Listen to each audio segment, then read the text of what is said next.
well it had done. And we've recently broken all productivity records, I should think, in the pit's history. So that morale at the moment is standing very well indeed. And this is a good thing when we are about to face problems with the reduction in scenes from 3 to 2 and slightly adverse working conditions. So I think with this type of feeling, if we can only keep the tempo up and keep going and get over these next 2 or 3 difficult months, I think that should set us in a good position to face the next 12 months and 18 months anyway. The holiday starts next year on August the 4th till August the 17th, so naturally the pit will be walking then. Well, I hope Craghead's going to stay open. Brian, the government says that the pit's got to close in 3 months' time. It'll close. Doesn't matter even what the manager says. It's what we have to all rely on, and especially when Pam's expecting. I've got £23 a week. That's for me five shifts. That's without any overtime. And free house and coals.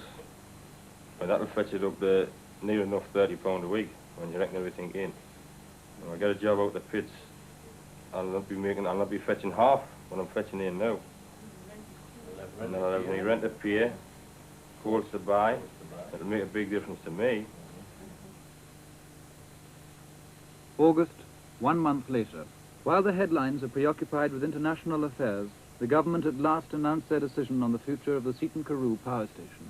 I think, I may be wrong, mind, but when the Durham Gala was on, and Harold Wilson was there, I think all but knew then. Well, I think Brian have just waited and they've chosen the appropriate time through the Czechoslovakia trouble. And that's honest. Yeah, I could be right, I could be wrong. If I were a cynic, I would say they've chosen a time when the headlines have been crowded with Czechoslovakia. Well, I think it's making it look very black. Well, collieries such as craghead and all these surrounding collieries. Whether the mining community will accept it as the inevitable steamrolling of bureaucracy, I don't know. But, I mean, it can't have an advantageous effect. Well, I think it's the body blow or the death knell of the colliery. It's the end. And it's a punch under the belt for all the miners in this county, not only Craghead, for the whole county.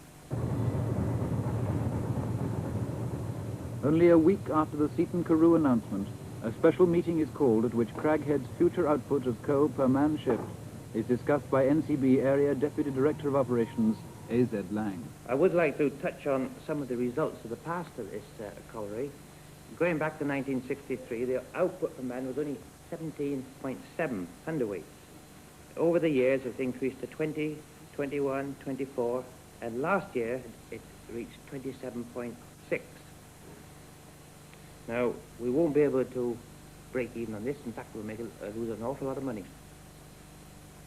And, of course, this would make it very difficult for the pit to remain open very long. With the changeover of faces, we expect there will be a reduction in manpower of 70 men. There's no reason, providing the conditions are reasonably good, why Craghead can't break even and achieve 30 hundredweights. Now, at this stage, I think I'd like to pass the meeting over to Mr. Robinson. That's not going to be very easy to attain the amounts of production that we set no target at, eh? And it's got to be a sustained effort before we get it. But I would hate to think that we face this problem today and said, well, it's an impossible task that we set in, because if we do that, then with the people that are a little bit higher up than we are would say, well, all right, you've agreed it's an impossible situation that you're in. The only thing that we can do is to stop that situation for you. So I wouldn't like to see a position where we come along one day out of the blue and say that this pit's in jeopardy. Well, I'll ask some of the area men to come out, say, every fortnight. We haven't got to be too optimistic. We've got to realize that the pit has problems. And if we can't make a go of these faces, well, it could mean that the pit may not last as long as we thought it would. I don't think we're much any wiser as regards the life of the pit since the meeting was over than we were before we went in. You just have to wait the results, won't it? Time, big factor. Well, after the meeting, the advances we've been given, I think, a little bit effort. Except the pit itself, most of the people work at the pit, And when we close these down, we break up not only the pit, but the village life as well. For all, most people will still remain in the village. The majority of them will be working outside the village. And this doesn't lend to the same close-knit community as what it does when the people are employed at the colliery.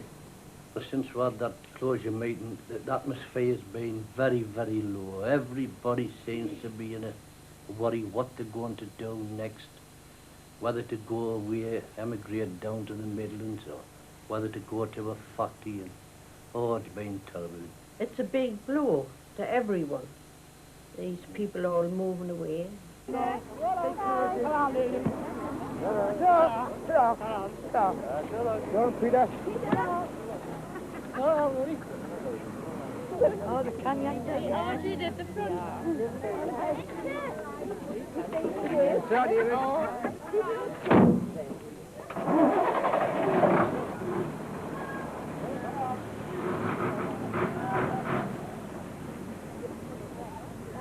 Well, the last closure meeting we had, the decision was that all men above 55 was asked for to be redundant.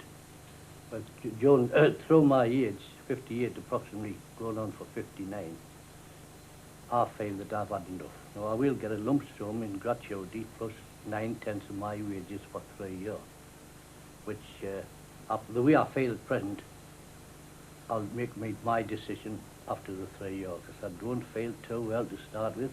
In fact, I honestly feel as if I've had enough, and this pit closure hasn't come too soon for me.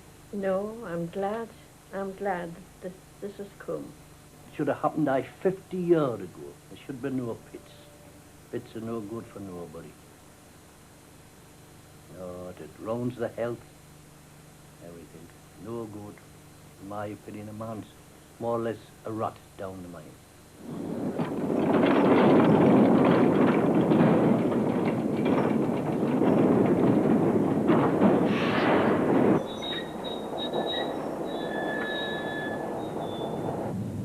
The closure of this quarry has gone very, very smoothly indeed. We're taking away from people a livelihood, a way of life in actual fact.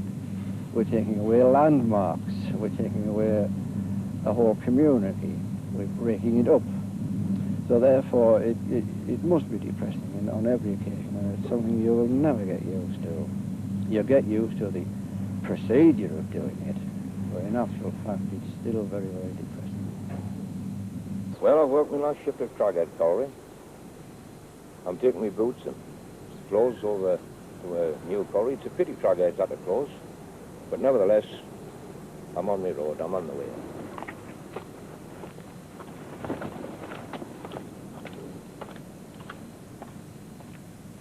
Brian's left the pit and he's gone to a tyre factory at Burnhope, and it's about 1.5 miles away.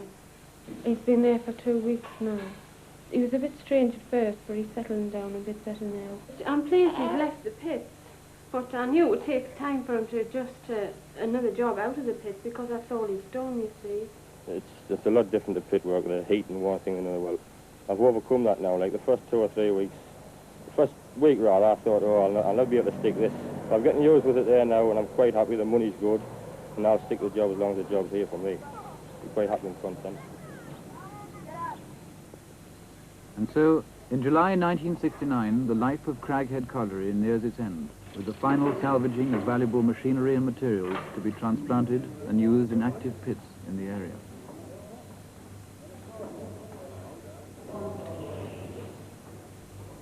The colliery office, a central landmark, goes up for sale.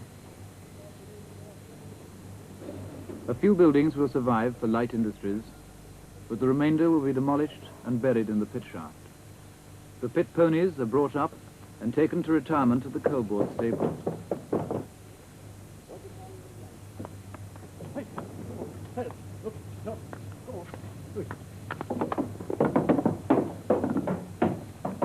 The shoes which hold the cages to the wire are released and plummet 900 feet to the bottom of the shaft.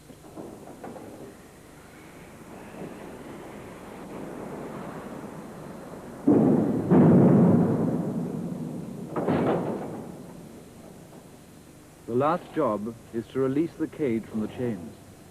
From this moment on, no man can go down the shaft, and no coals can be brought up from the coal face.